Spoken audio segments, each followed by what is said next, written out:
If you've been reading the headlines, you'd think flat home prices in Denver means this city is slowing down. But those articles are missing the bigger picture. Today, 5 reasons Denver may be set up to thrive over the next 5 years based on the data, the money moving in, and where opportunity is starting to show up. Let's get into it. Some cities are one bad year and one major industry away from a real problem. Denver is not built that way. The economy here is spread out across aerospace, healthcare, energy, financial services, bioscience, tech, government, higher education. So when one part of the economy has a tough year, the whole city doesn't just stop moving. Denver Metro has spent decades building out different industry clusters, so no single employer and no single industry carries the entire market by itself. And the diversification isn't just theory. Heading into 2026, some of the fastest growing sectors in the state weren't flashy ones. They were education and health services, government, trade, and transportation. Steady stuff. The stuff that doesn't show up in headlines but keeps a local economy standing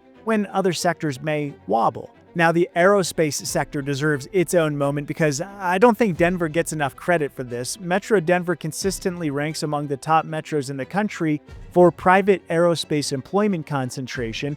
Lockheed Martin alone has more than 14,000 employees here in Colorado working on deep space exploration, satellite systems, missile defense. Then you have Northrop Grumman, Raytheon, United Launch Alliance, Sierra Space, and BAE Systems Space and Mission Systems. Sierra Space is headquartered in Louisville, Colorado, and Dream Chaser Mission Control is based there too. BAE has operations in Broomfield, Boulder, and Westminster. And it's not just space. United Airlines' Denver hub has just become the biggest hub in the country, surpassing even Chicago O'Hare as of 2024. That's more than 7,000 employees, and United is currently building a new flight training campus on land it purchased near Denver International Airport with plenty of room to keep growing.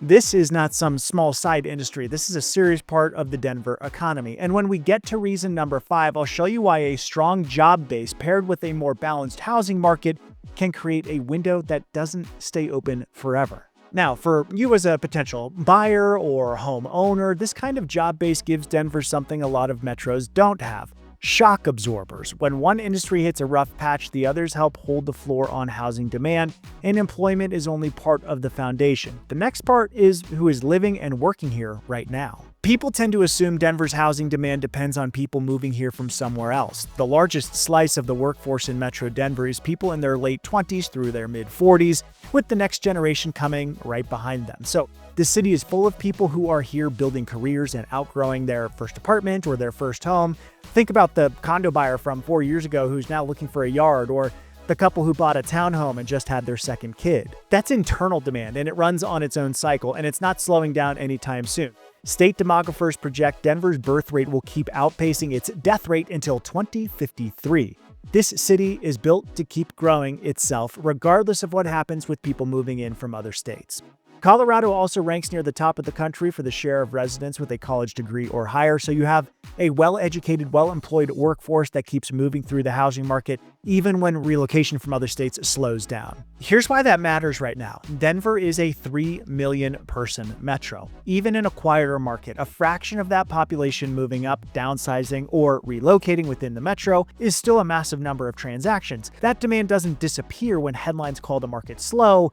It just stops being loud about it. And that's exactly the setup for reason number 5, because a steady stream of internal demand combined with a market that finally has some breathing room is a combination that doesn't come around often. And if you're watching this and trying to figure out whether Denver is the right long-term move for you, whether you're buying your first home here, moving up, or shifting to a different part of the metro area, this is the kind of conversation I have with clients every day. So feel free to reach out using the contact info in the description below. Okay, let's get back into it, because the next part is the most concrete sign that serious money agrees with all of this.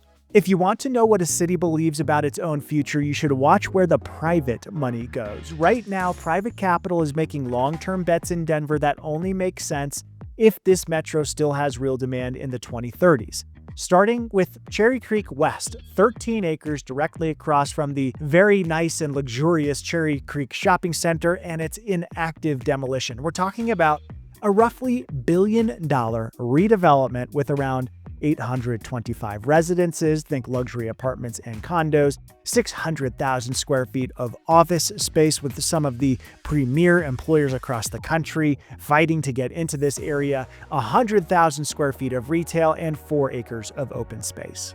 Demolition kicked off earlier this year, and the first major buildings opened by the end of 2029, with full build-out stretching across the decade after that.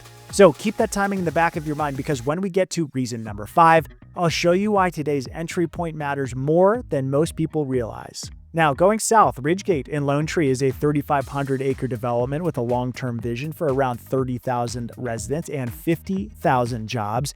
And inside that, Lone Tree City Center is building out a 440-acre mixed-use downtown near 2 light rail stations. That gives it direct connections to downtown Denver, the tech center, and the airport. Lone Tree is a prime example of how Colorado imagines building out its suburbs. Just north of downtown, along the South Platte River, you have the National Western Center. That project is turning the historic Stock Show campus into a year-round destination. The city just approved another $812 million for their latest phase alone, a new equestrian center, a hotel, workforce housing, bringing the total public investment in that campus to roughly $1.6 billion.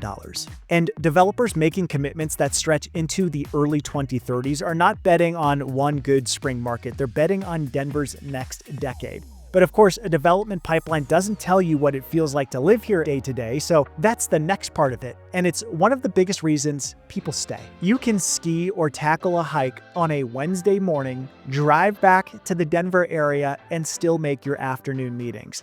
That's a version of life that few major metros can offer. Some of the country's most beautiful landscapes are just an hour or 2 away. And our outdoor lifestyle pays off. The American College of Sports Medicine ranks Denver 5th in its 2025 American Fitness Index. Visit Denver says the city gets more than 300 days of sunshine a year, more annual sun than San Diego or Miami Beach. Now, I have some meteorologist friends who would say, we're not quite 300, but we do get a ton of sunshine. So those are some of the numbers, but the real thing is how people build their lives here. I've seen people choose Denver over higher paying coastal markets because of what their day-to-day life can look like. They want the career opportunities, but they also want the trails and the ski day and the bike rides and the patio after work and the ability to get outside without making it this whole excursion. And that outdoor lifestyle is being built into the neighborhoods now, not just sitting outside the city. Cherry Creek West is adding parks, as I mentioned earlier, creek access into the project itself. Northeast of downtown, the city just converted the old Park Hill Golf Course into what will become Denver's 4th largest park, backed by a $70 million bond funding. And along the South Platte, the River Mile is restoring a full mile of riverfront and building 32 acres of parks directly into the development, with new bridges connecting it into the city's trail network. Trails, green space, and water access aren't an afterthought anymore. They're becoming part of the infrastructure. And of course, the mountains complete the picture. Loveland Ski Area, A Basin, they're roughly an hour west. Breckenridge, Vail, more in that 90-minute to 2-hour range when the roads cooperate. So you get the city side of Denver, the career options, the restaurants, the major sports teams, the culture, and then you still have the Rocky Mountains right there to your west. That combination is a big reason demand keeps renewing from the inside, and that's what we need to talk about next. The 5-year case for Denver is strong, and right now the market has slowed down enough for strategy to matter again when it comes to housing. Buyers in Denver have negotiating room today that they didn't have a couple of years ago. It's more balanced, so buyers have more breathing room, and sellers need to be more disciplined on price. Also, inventory, or the number of homes for sale, is up. Overpriced homes are sitting, and that means you can think as a home buyer. It means you can negotiate. You're not writing an offer from your car in a parking lot anymore, 10-20% over asking and eliminating all of the contingencies. Now, of course, mortgage rates are still in the mid to upper 6s, and I'm not going to sit here and pretend this is 2021, but I've watched this happen before. The people waiting on the sidelines for the perfect headline are often the same people who get caught when rates dip even a little and all of the other buyers come back to the same time. That window of leverage can close fast. So my honest take is this is one of the first moments in years where a thoughtful buyer can make a strategic move instead of a rushed one. You can buy into a softer market, hold through the next wave of build out, I mentioned it earlier, Cherry Creek West, National Western Center, Ridgegate's next phase in Lone Tree, Centennial's own transformation of 800 acres along I-25, and position yourself before everyone else feels confident again. The setup here is better than the headlines make it sound. Right now, Denver delivers. The 5-year case for Denver isn't just a prediction. You can see it in the projects breaking ground, the jobs being created, and the people choosing to build their lives here. If you're thinking about moving within the metro or you're looking at Denver for the very first time, feel free to reach out, Ryan at ryanhaarer.com today, and I'll help you work through which areas fit your budget, your timeline, and the way you want to live. And if you're serious about Denver but still don't have a clear mental map of the city, the counties, the highways, which suburbs sit where, and why all of that matters, the next video is the one I'd watch. It's the orientation most people wish they had before they started searching. I'm Ryan Haarer, Denver real estate agent. I'll see you on the next one.